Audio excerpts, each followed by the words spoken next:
بسم الله الرحمن الرحيم عن ابن مسعود رضي الله عنه أن النبي صلى الله عليه وسلم قال يطلع عليكم رجل من أهل الجنة فاطلع أبو بكر ثم قال يطلع عليكم رجل من أهل الجنة فاطلع عمر رواہ الترمذی۔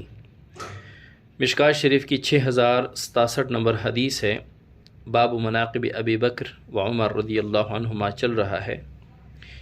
حضرت عبداللہ ابن مسعود رضی اللہ تعالیٰ عنہ اس حدیث کے راوی ہیں، فرماتے ہیں کہ ان النبی صلی اللہ علیہ وسلم قال، رسول اللہ صلی اللہ علیہ وسلم نے فرمایا، یطلع علیکم رجل من اہل الجنت، ابھی تمہارے سامنے ایک جنتی شخص آئے گا،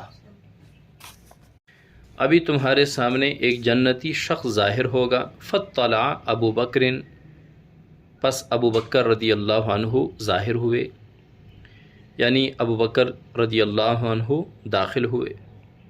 ثم قال، پھر فرمایا، یطلع علیکم رجل من اہل الجنت،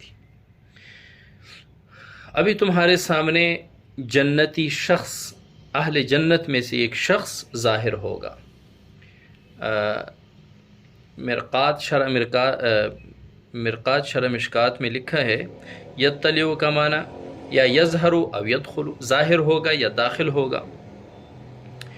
ابھی تمہارے سامنے داخل ہوگا ایک جنتی شخص۔ فاطلع عمر، پس عمر رضی اللہ تعالیٰ عنہ ظاہر ہوئے یا عمر رضی اللہ عنہ داخل ہوئے۔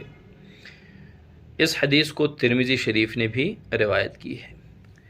اب اس حدیث میں حضرات شیخین کریمین حضرت ابوبکر صدیق رضی اللہ عنہ اور حضرت عمر رضی اللہ عنہ، ان دونوں کی کیا شان ذکر ہے کہ آپ صلی اللہ علیہ وسلم نے دنیا میں ان کو جنتی فرمایا، اور جن ہستیوں کو حضور صلی اللہ علیہ وسلم جنتی فرما دیں ان پر جہنم کی کبھی ہوا بھی نہیں لگ سکتی۔ یہ حضور صلی اللہ علیہ وسلم کی پیشن گوئی ہے، حضور صلی اللہ علیہ وسلم کی بشارت ہے ان دو حضرات کے لیے کہ یہ اہل جنت میں سے ہیں۔